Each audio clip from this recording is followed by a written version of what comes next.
इसने भाईचारा खराब कर दिया। कौन सा भाई कौन सा? नारी का उत्थान उसके जीवित होते हुए क्यों नहीं होता है? बॉलीवुड का तख्ती गैंग भी गायब है। उसके मुंह पे जो हंसी थप्पड़ का बदला थप्पड़ होता है। उसके बाद डेबिट कार्ड क्रेडिट कार्ड भी, इनके बाद एक विक्टिम कार्ड है, उसे हमेशा खेलते रहते हैं।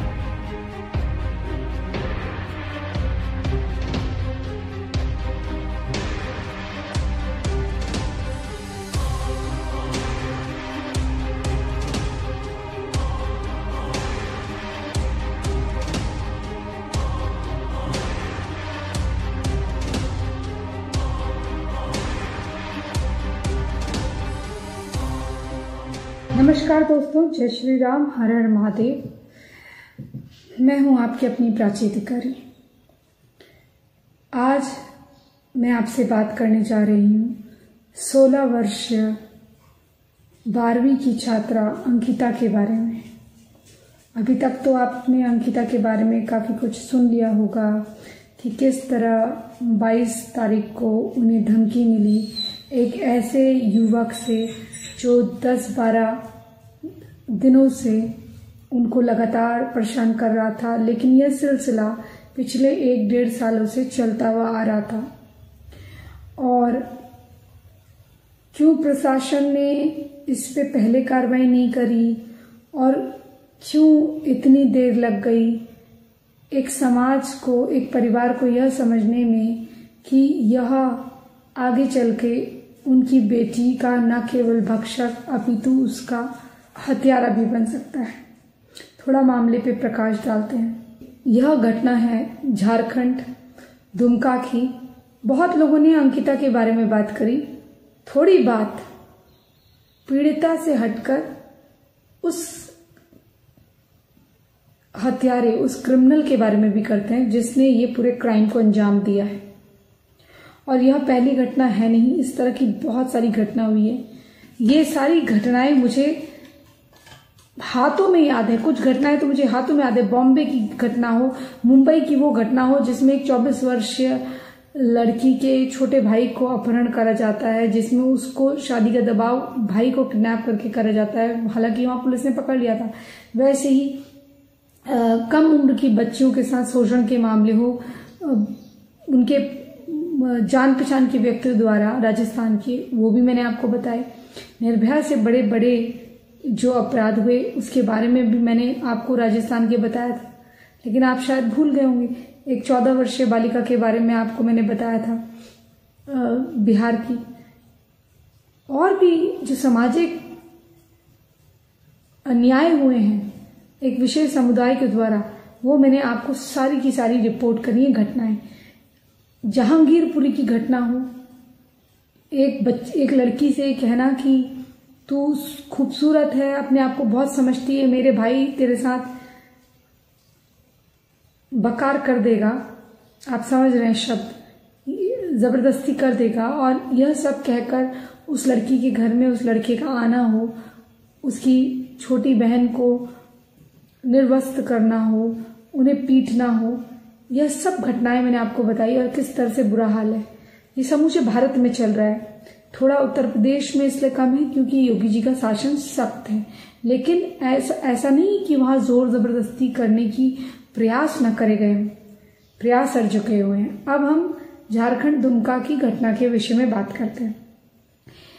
मैंने सारे सभ्य रिपोर्टर्स को सुना, सारी अच्छी बातें सुनी, मृतका के प्रति लोगों का दर्द भी सुना। परंतु एक चीज मैंने और देखी कि किस तरह से एक पत्रकार वो जाके उस शाहरुख के उस घर में के पास गया है, उस मोहल्ले में गया है जहां पर वह उस पीड़िता से 200 मीटर की दूरी पे रहता था। और वो जो मोहल्ला है वहां के जो उनके समुदाय के लोग हैं, मुस्लिम समुदाय के, उन्होंने कहा कि हाँ उसे फांसी होनी चाहिए, इसने भाईचारा खराब कर दिया। कौन सा भाई कौन सा चारा, ये तो वही जानते अच्छी तरह से। वहां एक मदरसा भी चलता है। उन्होंने कहा ये माहौल खराब करने वाली बात है। लेकिन मदरसे के बच्चों से जब बात हुई तो मदरसे के उसका कुछ दोस्त भी थे जो कह रहे थे कि हमारे साथ पढ़ा है। और कई लोगों ने कहा पहले खराब नहीं था, पता नहीं क्या हुआ, था तो बहुत अच्छा, ऐसे कैसे हो गया, ये भी कहा। वहीं पर एक पड़ोसी ने कहा कि अंकिता तो मेरी बेटी जैसी है, उसने शाहरुख ने माहौल खराब कर दिया, उसको हम लोग यहाँ से पूरे उनके परिवार को जो है यहाँ से बेदखल करने वाले हैं। फिर एक दूसरे दाढ़ी वाले अंकल थे, उन्होंने कहा, जो एक उन्हीं के वहाँ का एक बुजुर्ग व्यक्ति था, उसने कहा टोपी वाले कि करा तो गलत है, अब पता नहीं ऐसा अचानक से कैसा कर दिया, ऐसा तो बच्चा नहीं था वो। और फिर एक स्टोरी वहाँ पर और समझाई गई कि देखो उसका 12 साल पहले पिता का इंतकाल हो गया था और बाप का साया गुजर जाने के बाद वो 10-12 साल की उम्र में यहाँ आया। उसके मामा ने उसको रख लिया था, ये उसके नाना का घर है, नाना का बनाया घर है, मामा का घर है।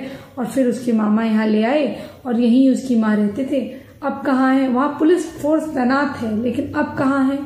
अब वो लोग शायद दुमका के अपने दूसरे घर में चले गए जहां उन्होंने जमीन ली थी। देखिए मोटर्स ऑफ ऑपरेंडी समझिए, वो 12 साल पहले वहां आया है, वहां रहते हैं, लेकिन जो घर बनाया है, जमीन बनाई है, वो वहां से अलग हटके लिए। एक तरफ तो ये कहा गया कि वो बिल्कुल मजलूम थे, गरीब थे, बहुत खाने के वांदे थे, तो यहाँ आके रहने लगे ननिहाल में, मामा ले आए। फिर दूसरी तरफ वो जमीन कैसे खरीदी गई, अगर ऐसा है तो ये दोहरी बातें हैं ताकि उसके लिए सिंपैथी जुटाई जाए। एक जगह एक विनय दुबे नाम का दिमाग से दिवालिया व्यक्ति है, वो कह रहा है कि ये ऑनर किलिंग का मामला हो सकता है। मतलब इस संसार में विचित्र प्राणी हैं। एक लड़की, एक बच्ची ये कह रही है कि वह हमको 22 तारीख को धमकी दिया है। उसके पिता पोस्टमार्टम का वो लेकर वहां पर इंतजार कर रहे हैं और वो रो रहे हैं बिलक बिलक के। उनकी बेटी, जो बड़ी बेटी है, जो शादीशुदा है, शायद उसके सिंदूर लगा हुआ था जैसा मैं पहचान पाई, वो वहां पर रो रही है। और शायद अंकिता की माँ भी नहीं थी और वो अपने छोटे भाई को संभालती थी, ऐसा भी कुछ था। और अंकिता ने अपने पिता से ये कहा था कि मेरे को 22 तारीख को इसने धमकी दी है पापा, और उसकी वजह से वो कोचिंग नहीं जा पाती थी, उसकी वजह से इतना परेशान रहती थी। कभी अपना स्कूल छोड़ती थी, कभी स्कूल की छुट्टी करती थी, कोचिंग भी डर डर के जाती थी, पापा लाने छोड़ने जाते थे। इस परिस्थिति में भी वो लड़की कुछ बनने का सोच रही थी, उन हालातों से गुजरने का सोच रही थी। कभी उसके पिता एक बार को मन बना रहे थे कि ये जगह छोड़ देंगे, अंकिता की एक बार पढ़ाई पूरी हो जाए। इस तरह के हालातों से जूझते हुए वो परिवार गुजर रहा था। अब 22 तारीख को जब उसने इतनी भयंकर धमकी दे दी और रास्ते में वैसे ही रोका करता था कि तुम अपना नंबर दे दो, ये कर दो, ये प्रताड़ना, जानते हैं कितनी बड़ी प्रताड़ना होती है। कोई किसी लड़की का जबरन हाथ पकड़ ले, उससे थोड़ा सा जबरदस्ती करे। अगर कोई आप किसी से प्रेम करते हो तो वो एक भाव अलग होता है, लेकिन कोई अगर जबरदस्ती आपको यूं भी टच कर देता है ना, वो बड़ा घिनौना और गंदा लगता है। लड़की को घिन आती है। लड़कों को ये समझना चाहिए। आप अपनी बहन से या अपने घर में किसी महिला से पूछिए जिसको आप सबसे तेज समझते हैं, कि कोई अगर, या अपनी पत्नी से पूछिए, कोई अनजान तुम्हें यूं भी छू देता है और थोड़ा सा भी स्वाभिमान तुम में है, तो ना ये बड़ा अजीब सा घिनौना लगता है। बचपन से जिन्हें जानते हैं, दोस्त हैं, वो अगर हमारे कंधे को हाथ लगाते हैं तो उनके एक टच से पता चल जाता है। बच्ची को, लड़की को भगवान ने गिफ्ट दिया होता है, गुड टच और बैड टच का, यानी कि सही तरीके का छूना, कि जिसमें कोई आपके लिए वो गलत फीलिंग नहीं है, वो अलग पता चल जाता है। जब भाई हमारे कंधे पे हाथ रखता है या हमें गले लगाता है, वो अलग होता है, हाथ मिलाते हैं अलग होता है। लेकिन अगर किसी गलत इंसान से आप हाथ भी मिलाते हो ना, तो बड़ा अजीब सा होता है। पता नहीं, मुझे तो इतनी जल्दी पता चल जाता है कि अगर कोई मुझसे हाथ मिलाए, उसके हाथ में एक कप, तो पीछे अजीब सा होता है, घिन आ जाती है। तो ये उस लड़की को भी होता होगा, जब जबरदस्ती उसे रोका जाता होगा, उसका आना जाना दूभर करा जाता होगा, उसके बावजूद पढ़ना, वो ललक रखना, वो कितनी टफ लड़की रही होगी। और वो कह रही है कि जिस तरह से वो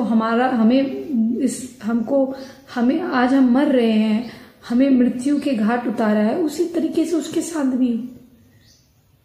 ऐसा क्यों है कि ये जो आज लोग आ रहे हैं, ये पहले उसके साथ क्यों नहीं खड़े हुए। और मैं ऐसे माता पिताओं से भी कहना चाहती हूँ कि आप लोग बिल्कुल बवाल काटा करो। जब आपकी बेटी के साथ ऐसा हो, लोग कहते हैं बवाल मत काटो, बात को अंदर रहने दो। नहीं, बिल्कुल नहीं रहने देना है।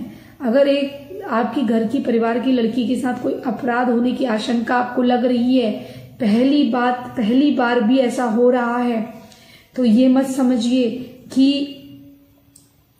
ये बहुत आसान रहेगा। हो सकता है वो भी निकिता तोमर या इस अंकिता की तरह अपने प्राण खो बैठे, तो उसे दूसरी निकिता तोमर और अंकिता मत बनने दीजिए। सुरेंद्र सरकार तो आंख मूंदे बैठी हुई है, लेकिन अगर आपको इसे झारखंड की घटना याद हो तो यहाँ पर एक शहजाद नाम का व्यक्ति था जिसने रविंद्र नाम रख के एक लड़की को प्रेम जाल में फंसाया। ये गढ़वा का था, झारखंड गढ़वा का। वहीं सिमडेगा की घटना थी जहां पर एक नई बेग नाम का व्यक्ति था जिसने संदीप सिंह बन के लड़की के साथ अपनी आइडेंटिटी छुपा के, यानी कि परिचय छुपा के, अपना पहचान छुपा कर विवाह करा और धर्मांतरण के लिए उन पे जोर डाला। इन घटनाओं को आप देखते हैं, आप जब एक रोती बिलखती एक लड़की को देखते हैं जो अपना केस ग्वालियर ट्रांसफर होने के लिए मांग रही थी। मैंने आपको ये घटना झारखंड की बताई, अभी मैं आपको ग्वालियर की भी बता रही हूँ, कुछ याद हो आपको। वो लड़की कह रही थी कि मेरे साथ सब घर में मिलके गलत कार्य करते हैं और इमरान ने अपना नाम राजू जाटव रख के मुझसे विवाह करा। और बाद में जब पूरा खुलासा हो गया, मैंने प्रेम राजू जाटव से करा, लेकिन वो इमरान निकला। और उसकी जो सास थी वह घर पे व्यक्तियों को बुलाया करती थी कार्य करने के लिए, जिससे उनकी आमदनी भी होती थी। एक तरह से देह व्यापार करवा रहे थे। तो वो लड़की इतना बिलख के रो रही थी और वहां एक मौलाना था, उसने उस पर भी आरोप लगाया कि उसने भी उसके साथ ये सब करा। और जब उसने उसके खिलाफ आवाज उठाई तो वो बोले जिस प्रकार से पहली पत्नी को लटकाया है वैसे तुम्हें भी लटका देंगे। तो वो डर गई। वो कह रही थी कि मेरे पिता सबको जान से खत्म करने की, प्राण हाथ करने की धमकी दी गई है, इसलिए मैं कुछ नहीं करना चाहती, मैं कोई गवाही नहीं देना चाहती, बस मैं अपना केस ग्वालियर ट्रांसफर करवाना चाहती हूँ। इस तरह की ये वारदातें हो रही हैं और गवर्नमेंट, सेंट्रल गवर्नमेंट इस पे कोई एक्शन नहीं ले रही। और दूसरी बात यह है, जितने भी मोमबत्ती गैंग वाले हैं, जितने भी हमारे हिंदू संगठन हैं या जो नारी उत्थान की बात करते हैं, मैं बस उनसे इतना कहना चाहती हूँ, नारी का उत्थान उसके जीवित होते हुए क्यों नहीं होता है? आखिर ऐसा कौन सा आप आवाज उठाते हैं जो केवल उसकी मृत्यु के बाद, उसके मरने के बाद ही होती है? अगर आपने डॉक्टर नारायण के विषय में भी देखा होगा तो यही हुआ है, बाद में सब लोग आए हैं। निर्भया के समय भी आपने देखा तो ये भी वही हुआ है कि पड़ी रही वो लड़की जीवित सी मृत, लेकिन कोई नहीं आया। बहुत देर के बाद किसी को शर्म आई, फिर इन्फॉर्म करा गया। तो हम ऐसे घटनाएं होने क्यों दे रहे हैं? उस समय जब कोई आपको दिखता है किसी के साथ गलत हो रहा है, उस समय आप क्यों नहीं खड़े होते? ये लड़की कह रही है कि भाई जिस तरह से मेरे साथ हुआ उसके साथ भी हो। आज पूरा झारखंड बाहर निकला है, दुमका बाहर निकला है। आज लोग जागने की बात कर रहे हैं, लेकिन अगर आप देखें मध्यांतर काल से आज तक मुगल हो, मुगल आक्रांता हो, दूसरा आक्रांता हो, इन लोगों ने क्या करा? इसी तरह से जजिया, जबरन लड़कियों के साथ विवाह करना, धर्मांतरण करना, ये बहुत सालों से, वर्षों से चला हुआ आ रहा है। तो ये आज तक नहीं रुका है। और फिर जब एक कांग्रेस शासित राज्य में हम रहने लग गए तो वहां पर एक अपीसमेंट और वोट बैंक की राजनीति हुई, जिसके मजे इन लोगों ने चख लिए और अब इनको उसकी आदत हो गई है। और ये उस सांप की तरह हो गए, उस दो मुंहे सांप की तरह हो गए जो इधर से और उधर से दोनों जगह से फन उठाते हैं। और सरकार कहीं ना कहीं हिंदू समुदाय को हाशिए पे लेकर खड़ी हुई नजर आती है। आए दिन कुछ ना कुछ हो रहा है, आए दिन कुछ ना कुछ घटनाएं हो रही हैं, लेकिन बोले हम कहाँ? क्योंकि जब हम बोलने लगते हैं हमें बाधित किया जाता है। इस लड़के की कंप्लेन कोई कह रहा है हुई है और ये भी पुलिस को इन्फॉर्म करा गया था कि इसे कुछ भी करने की धमकी दी है, लेकिन पुलिस प्रशासन नहीं जागा। क्योंकि हालांकि जब भी इस प्रकार की कंप्लेन हो तो ये कहते हैं भाई आपके आपस में बच्चों का मामला आप सुलटाइए, या हमारे पास और भी आवश्यक काम है। और अभी तक तो कुछ हुआ नहीं है, जब कुछ होगा तो देखी जाएगी। मतलब प्रशासन भी एक तरह से, पुलिस महकमा भी यह इंतजार करता है कि कुछ हो जाए। अगर कुछ जरूरी मेजर्स उठा लिए होते, कुछ नियंत्रण कर लिया होता, कानूनी नियंत्रण प्रशासन सख्त होकर कर लेता, तो शायद ऐसा नहीं होता। और ये जो हिंदू समाज के लोग हैं, इनके पास भी अगर माँ बाप एक बार आवाज उठा लेते तो शायद ये समाज भी उठ जाता। आज जो सड़कों में ये कह रहे हैं कि बहुत बुरा हो जाएगा, पूरा दुमका जलेगा या झारखंड में कुछ हानि हो जाएगी, तो यह लोग पहले भी अगर ये कर देते तो बहुत अच्छा हो जाता। देखिए, कोई आप पे हाथ करता रहे और आपको मालूम है सामने वाले की प्रवृत्ति क्या है, और तो बिना प्रतिकार लिए क्या होता है बताइए आप मुझे। कोई आपके मुंह पर तमाचा मार रहा है तो आप किस प्रकार से जवाब देंगे? या तो आप गांधी बन के दूसरा गाल दीजिए जो गांधी ने कहा है, या उस आते हुए हाथ उखाड़ फेंकिए, यही हो सकता है। कायरता से तो बात बनेगी नहीं। आज जो आप साहस दिखा रहे हैं, ये घटना से पहले आप दिखाइए। और उस शाहरुख की जो हंसी है, वो हंसी देखी आपने? वो एक तमाचा मारती है सिस्टम पर कि तुम कौन हो, जब मेरे समुदाय के एक कबाड़ी के लिए करोड़ों के वो वकील खड़े हो सकते हैं जिनकी रोजमर्रा की फीस लाखों करोड़ों में है। मेरे लिए बड़े बड़े कांग्रेस से वकील आ सकते हैं, मेरे लिए जमात वकील ला सकती है, मेरे लिए जकात फाउंडेशन वकील ला सकती है। उनको इतना आत्मविश्वास हो अपने ऊपर, तो वो आपसे क्यों डरेंगे? प्रशासन की खिल्ली उड़ाते हुए तो वर्दी में जवान है। अगर प्रशासन का डर होता तो उनके सामने वो भयभीत होता कि भाई मैंने एक लड़की को मार दिया, नवयुवका को मार दिया है, और वो भी पेट्रोल छिड़क कर। 22 तारीख को धमकी देता है, सुबह 23 तारीख को घर पे आता है, और इससे पहले भी घर में घुसने की घटना को अंजाम देने की कोशिश करता है। पड़ोसियों के माध्यम से वो चिल्ला चीख कर इसको भगा देती है। उसके बाद वो 22 तारीख को धमकी देकर 23 तारीख को सुबह तड़के 4 बजे अपने एक साथी छोटू के साथ, शायद छोटू बोला गया साथी का नाम, उसके साथ वो आता है, खिड़की से पेट्रोल छिड़कता है। पता नहीं अंकिता को मालूम नहीं पड़ पाता। ये उसका दुर्भाग्य होता है कि उसको पता नहीं लग पाता, क्योंकि हो सकता है काल उसका इंतजार कर रहा हो, प्रतीक्षा कर रहा हो, और फिर उसके बाद दिल्ली से उसे सुआ कर देता है। कई लोग कहते हैं कि उससे थोड़ी सी भी पीड़ा नहीं हुई उस व्यक्ति को ऐसा करते हुए।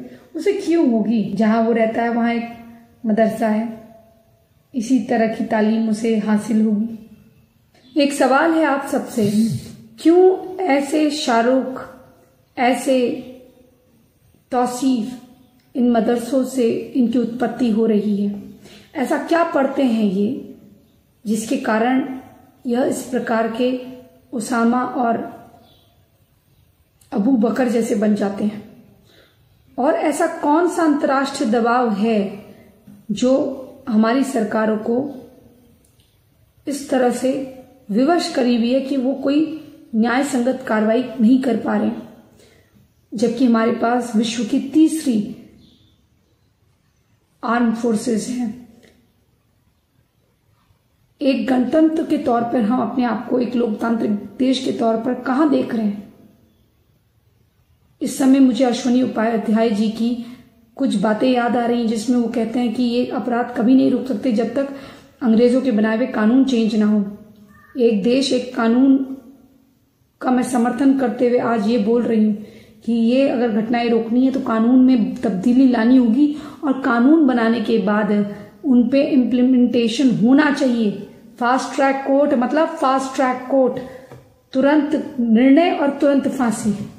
पूरी दुनिया ने देखा है, मृतिका बता के गई है, उसके लास्ट का ये गवाही है कि उसके साथ क्या हुआ है, कैसे हुआ है।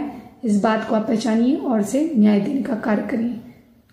एक राष्ट्र के तौर पे हमें सोचना है कि हम क्या निर्भीक होकर अपने देश में कोई फैसला ले सकते हैं बिना ये सोचे कि कोई ओवैसी यूएन पहुंच जाएगा, कोई रहमानी सारे गलत कार्य करने के बाद यहां पर बेचारा बनकर यूएन में चिट्ठी लिख देगा। ये सब सोच त्याग कर आपको अब निर्णायक लड़ाई लड़ने के लिए इन देश विरोधी ताकतों और इस जिहादी मानसिकता के विरुद्ध खड़ा होना होगा, अन्यथा ये आपके देश को बर्बाद कर देंगे, हम भी सीरिया मसूल जैसे बन जाएंगे। बस मैं आज इतना कहना चाहती हूँ। इस देश की सरकारें टैक्स लेती है बहुसंख्यकों से, केवल मात्र 2% 3% ये लोग टैक्स देते हैं। 4-4 10-10 की जनसंख्या के अनुपात से बच्चे इनके वहां होते हैं। उसके बाद सारे टैक्स पेयर के पैसे कई इस तरह के देश का माहौल खराब करने वाले, नकारात्मक सोच रखने वाले, शर्जिल इमाम जैसे चिकन नेक काटने वाले, शफूरा जर्जर आतंकी गतिविधियों को की धरोहर माने जाने वाली जेएनयू, जिनकी जमीनें भी बहुसंख्यकों ने डोनेट करी हुई है,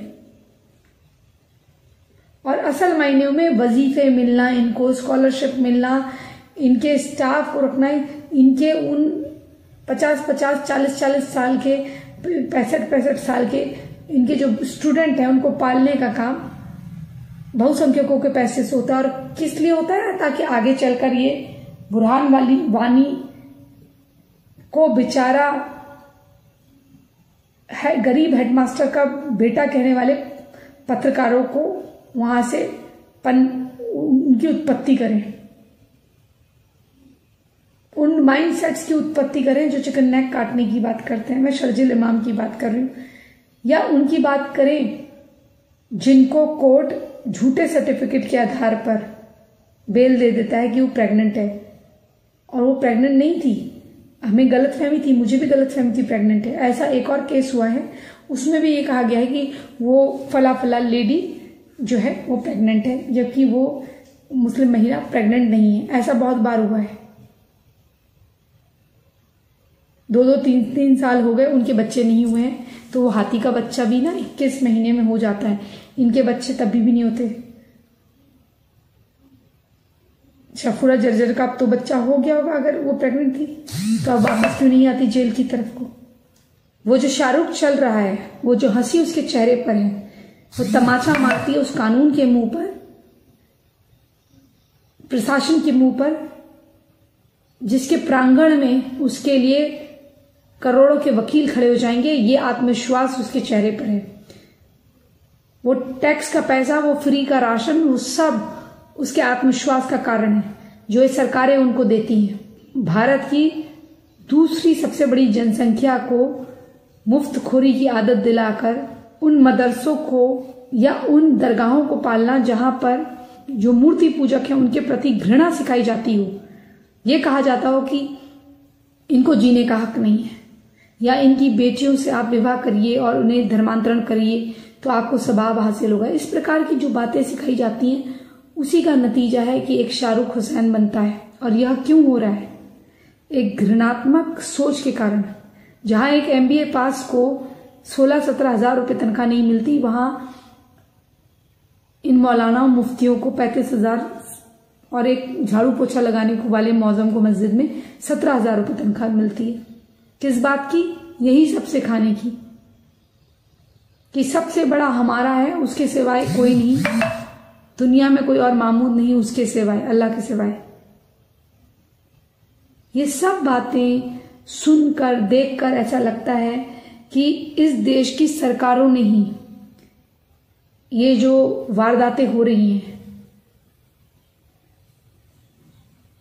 इनको प्रोत्साहित करने का कहीं ना कहीं कार्य किया है। अब इन चीजों से बचा कैसा जाए?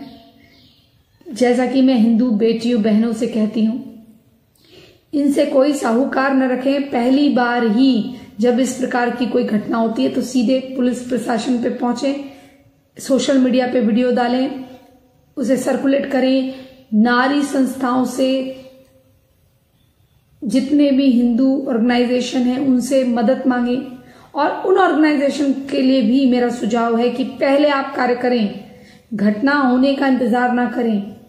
चंदा कॉलोनी का दिल्ली में या जहांगीरपुरी का, वहां पर एक 15 वर्षीय लड़की को किसी करण नाम के लड़के से प्रेम हो गया और उसके पिता ने विरोध किया, तो उसके पिता ने विरोध किया तो वो अपने दोस्त मजहर और अब्बास के साथ आया और इन्होंने स्विफ्ट गाड़ी उनके ऊपर चला दी और उनके हाथ पैरों को अपंग बना दिया उनको, और वो हॉस्पिटलाइज्ड है। अब आप देखिए इस प्रकार की घटनाएं अंजाम दे रहे हैं। वो नहीं डरते किसी से। वो जब कुछ करने निकलते हैं तो उन्हें एक आत्मविश्वास होता है कि हमें बचा लिया जाएगा और इस देश का लचीला प्रशासन हमें कुछ नहीं करेगा, कोई कंप्लेन हमारी कुछ नहीं करेगी। जिस देश में आतंकियों को फांसी की सजा सुना दी जाती है उस देश में यहाँ समुदाय विशेष की संस्थाएं ये उनको बचाने का खुला ऐलान करती हैं, वकीलों की फौज खड़ी कर देती हैं। आपने कसाब के समय भी देखा होगा कितने बड़े बड़े वकील खड़े हुए। ये इनका आत्मविश्वास है और यही हमारे लिए सरदर्द का सबब बना हुआ है। और इन्हें रोकने के लिए हमें ये वारदात होने से पहले कुछ कार्य करना होगा कि कोई अंकिता, कोई निकिता, कोई पूनम के साथ ये वारदात ना हो। सोचिए कितना तड़प रही होगी वो लड़की जब उसके तड़के 4 बजे उसके ऊपर वो डाला होगा। 95% किस तरह से उसके ऑर्गन्स अंदर से कितना दर्द हो रहा होगा उसको। इसका भी तो थोड़ी एक उंगली करके देखते, इसका भी तो एक हाथ उसी तरह से करके देखते। जब दूसरे को पीड़ा होती है, जब तक वो खुद को नहीं होती तब तक एहसास नहीं होता कि दूसरे की पीड़ा क्या है। एक बार इसको भी तो एहसास दिलाते, पर नहीं, कहाँ दिलाया जाएगा एहसास।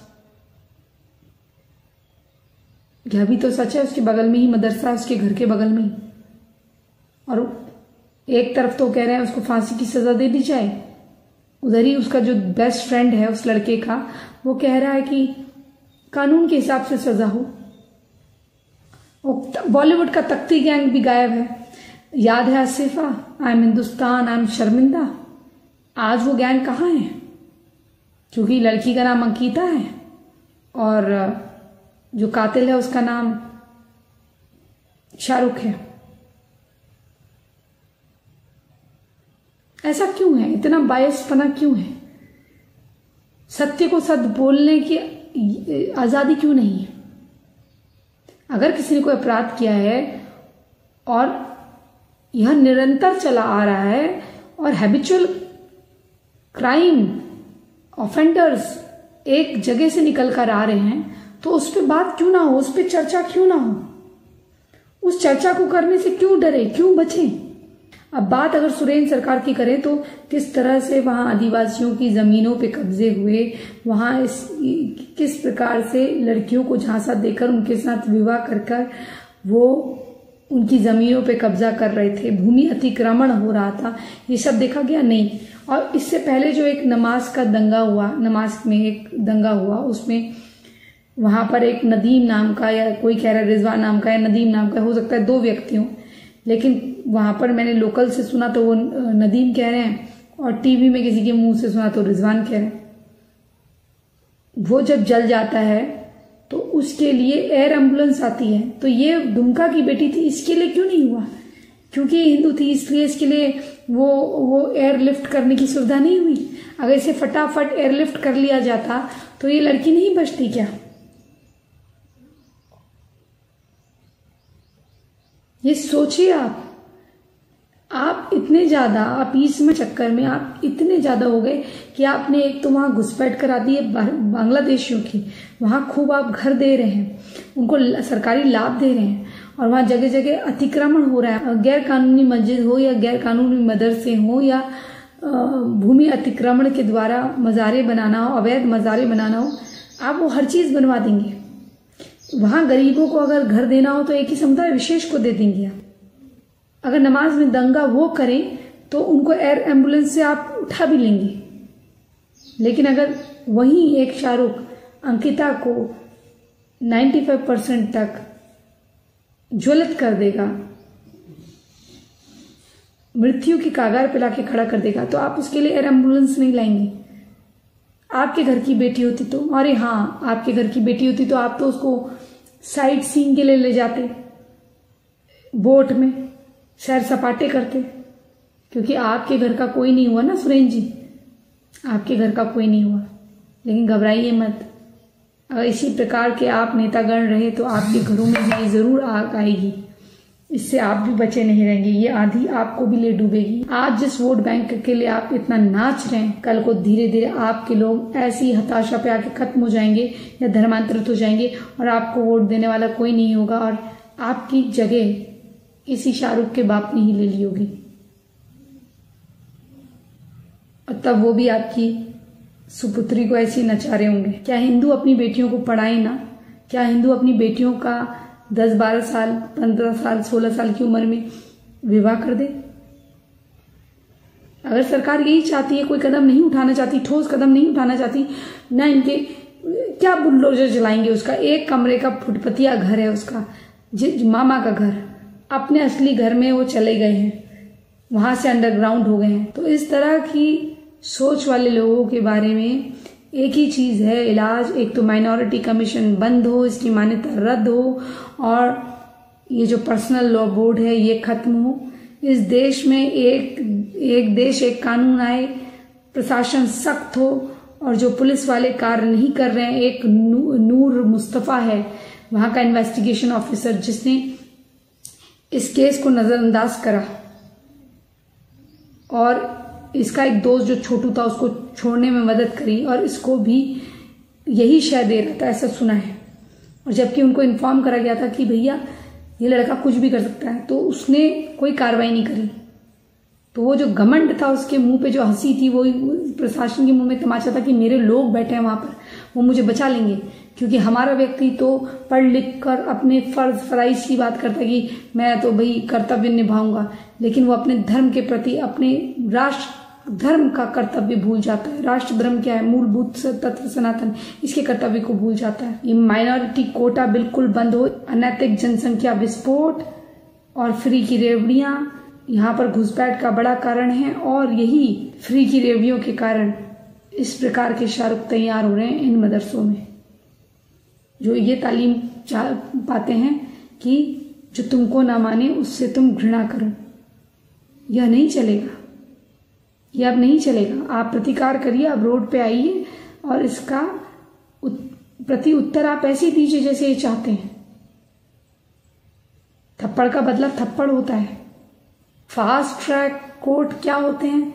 जो 2-2 साल केस चलाते हैं वो, या फास्ट ट्रैक कोर्ट वो होने चाहिए जो विद इन अ मंथ या विद इन 2 वीक्स कार्रवाई कर दे, खत्म करें। और यही मैं मांग करती हूं कि अंकिता के हत्यारे शाहरुख को तुरंत फांसी हो और जो उटपटांग वीडियो बना रहे हैं इनके फेवर में, ऐसों को भी सरकार अरेस्ट करवाए, क्योंकि ये परिवार में भ्रांति फैलाने का और जो महिला पक्ष है उनका मनोबल तोड़ने वाली बात ये लोग करते हैं। इन पे कानूनी कार्रवाई हो साइबर एक्ट के तहत।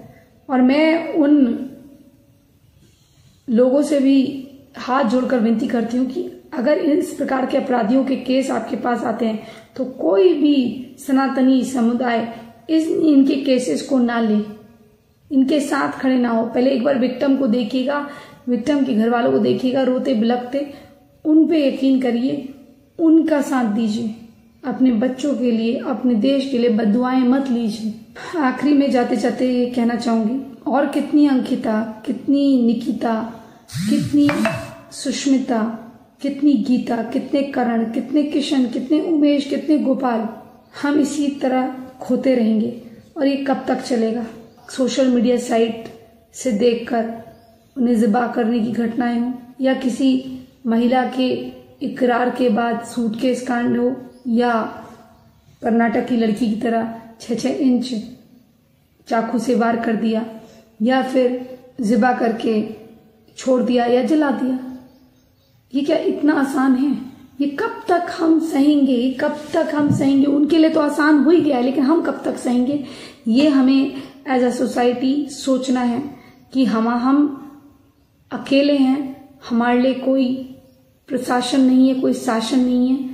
हमने जैसे आक्रांताओं से अपने किलों को महफूज रखा, सुरक्षित रखा, वैसे ही आज हमें अपने मोहल्ले, अपने गांव, अपने शहर को रखना है। आप छोटे छोटे ग्रुप्स में मैं हमेशा जैसे कहती हूँ वही आज भी कह रही हूँ। अब मुझे देखकर कुछ लोग कहने लग गए हैं, लेकिन मैंने हमेशा से ये कहा है, पहले मोहल्ले का एक गुट बनाइए, उसमें आप अपने जो इतने भी लड़के हैं वो अपने आत्मसम्मान और अपने पुरुषार्थ को जगाते हुए छोटे बड़े बूढ़े सब मिलकर वहाँ की लड़कियों की, वहाँ के लोगों की रक्षा करें जो आपके लोग हैं। और ये अच्छा और बुरा इसके चक्कर में न पड़े, इनके समुदाय में कौन अच्छा है कौन बुरा है, हमें कोई लेना देना नहीं है। बस stay away from our girls, हमारी लड़कियों से just stay away from our girls, हमारी लड़कियों से दूर रहो, हमारे परिवार से दूर रहो, हमारे वहां पर नहीं आओ, क्योंकि ये करेंगे भी और ये झूठे इल्जाम भी लगा देंगे, ये आपको फंसा भी देंगे, फिर ये विक्टिम भी बन जाएंगे, क्योंकि इनके पास बहुत सारे हिम्मत बढ़ गई है कि आपके घर में घुस रहे हैं। कभी कोई घर में घुस के नमाज पढ़ता है, कभी कोई एक महिला को आपने देखा होगा वो किसी के बालकनी में आ गई है और यूं यूं देख रही है, पता नहीं बच्चा चुराने आई थी क्या करने आई थी, वहां नमाज पढ़ती है, फिर यूं देखती है, फिर नीचे लोग खड़े होते हैं, पूरा गैंग वो सीसीटीवी कैमरे में आया।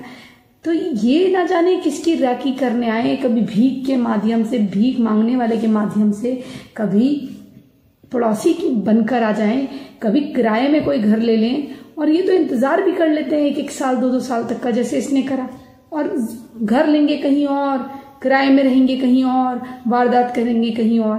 तो ये प्रवृत्ति है बहुत ज्यादा दूषित। एक एम के साथ चलना है कि आपको खत्म करना है। अब अपने आप को झुझोड़िए, आत्ममंथन करिए, अपने आप से सवाल करिए कि आखिर अंकिता, निकिता, किशन भारवाड़ हो या किशन कन्हैया राजस्थान का, या गोपाल या उमेश महाराष्ट्र के, और कितने लोग, गाधी मत बनिए। आप शिवाजी राजे महाराज की संतानें हैं, आप महाराणा प्रताप की संतानें, आप पृथ्वीराज चौहान की संतानें, बट इनकी भूलों से सीखिएगा और मोर्चा संभालिए, प्रतिकार कीजिए, जो बन पड़े वो कीजिए। अब पानी यहां से यहां आ चुका है और आप डूबने की कगार में हैं। इधर ना कुआं है ना खाई, सीधे जाता है हिंद महासागर को रास्ता। कहाँ जाएंगे आप, ये सोच लीजिएगा, क्योंकि कोई देश ऐसा नहीं है जो सनातनियों को इतने आसानी से शरणार्थी वीजा तक दे दे। जय श्री राम, हर हर महादेव। भगवान अंकिता की आत्मा को शांति दे और इस देश के सनातनियों के रक्त में वो उबाल लाए, वो पुरुषार्थ लाए, यहाँ की महिलाएं, बच्चे, बूढ़े और जवान, कि वह अपने अधिकारों के लिए अब रण में उतरे, प्रतिकार लें। हर हर महादेव। जय जय एकलिंग जी महाराज। जय भवानी, जय शिवानी, जय भवानी, जय शिवानी। समूचे विश्व में भगवा लहराए, समूचा विश्व सनातन हो जाए और जो सनातन का शत्रु हो उसका बीज नाश हो जाए। हर हर महादेव, हर हर महादेव। जय जय श्री राम, जय जय श्री राम। जय भवानी, जय जय एकलिंग जी महाराज। जय भवानी, जय एकलिंग जी महाराज। प्लीज इसे लाइक करें, शेयर करें, सब्सक्राइब करें, और कोई भी अगर आर्थिक सहयोग करना चाहते हैं तो कृपया आप डिस्क्रिप्शन के माध्यम से अवश्य करें।